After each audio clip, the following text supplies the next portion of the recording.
I'm here with John Blair from the Portland Police Department. And what department are you with, John? With Transit Division? Transit Division. And you're with, you have a K-9 partner? Yes, sir. So how long have you had the K-9 partner? I've had Leila for about 1 year. Leila for about 1 year. And did you do any of the training with this dog? Yes, I did. So how long how long does it typically take to train a dog to do what you do with them? Well, the initial training takes, it starts out when they're young puppies. There's a lot of tests that are being done throughout the first year as being puppies, and then if they pass the series of tests for that, they get into the actual canine school.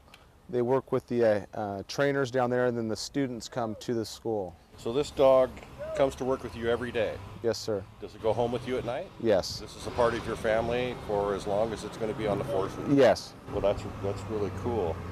So how old is Leila? Leila is 6.5. So she's 6.5. You've had her for a year? Yes, she was deployed in Oakland, California, the Oakland Police Department for 4 years prior, and her handler was promoted, and so she was brought back into the pool of dogs in Texas at Lackland Air Force Base, and that's where I went down and picked her up. Okay, so she was trained as a bomb sniffing dog? Yes, explosive detection. And so we're going to watch you run your dog through the bomb sniffing exercise on the Max train. She's a little older dog that not as hyper, kind of gets the game a little sooner or a little quicker, and she'll work areas on her own. A little more methodical, a little easier to read for me. Here you go, check here, seek. The command for us, for the dogs, is a seek command. Areas they don't hit, I just bring her back to seek. Sniffing on the train, checking things out. Again, we run a pattern. And then position your body form where you want to go hup, right here. Hup, seek. Good girl, hup, seek. She'll go do the seats on her own. So areas that she doesn't hit, I'll go back and search by presenting, but she's hitting everything on her own, which is good. Seek the seats, good.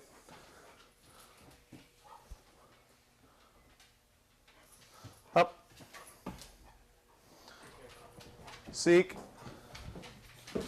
She comes up here, and if you watch her, you're going to see a noticeable change in her searching behavior. Now she's getting a little more thorough, a little more. You should probably look. So I'm going to move and position my body.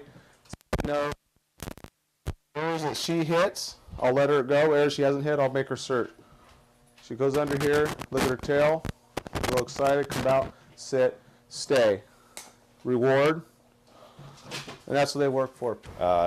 So you do it on Max trains. Do you do other places in the city that use this dog for this bomb? Yeah, we're deployed mostly through TriMet, the Transit Division, on Max buses, platforms. A lot of people trained. We're also deployed with the Secret Service through dignitary protection and things like that. Okay, and so you come out here to the Ruby Junction yard to do training on the Max trains? Yes, we do. And so why do you pick this area to do your training? Well, one, the trainings are put so they're not going anywhere, and it's a good place. It's a controlled environment where we can utilize this area, and that's the best place for us to do the training. Okay. So typically, how long is a dog like this going to be in service with the? Well, typically, as long as they're passing the yearly certifications and they're healthy. I mean, we have a dog that's in Houston, a Labrador that's 13, that's still in the business and doing very well. Shepherds, historically, between 8 and 10, they're pretty good up to that age. I know we see a lot of German Shepherds doing this. Why is that? Is that they do unusually well? It's a good question. I can't give you an answer to that. I mean, the 3 or 4 different breeds primarily that TSA uses is the Labradors, Belgian Malinois, Dutch Shepherds, and German Shepherds. Okay.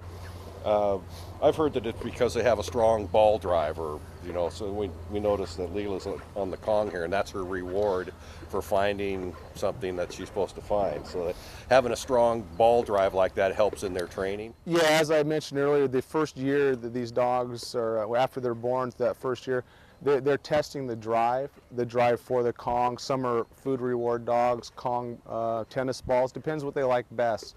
You know, the trainers will throw down a 6 or 7 different toys out into a circle, and whatever the dog picks out, you know, that's usually what the reward is. But primarily they're Kong dogs. Okay.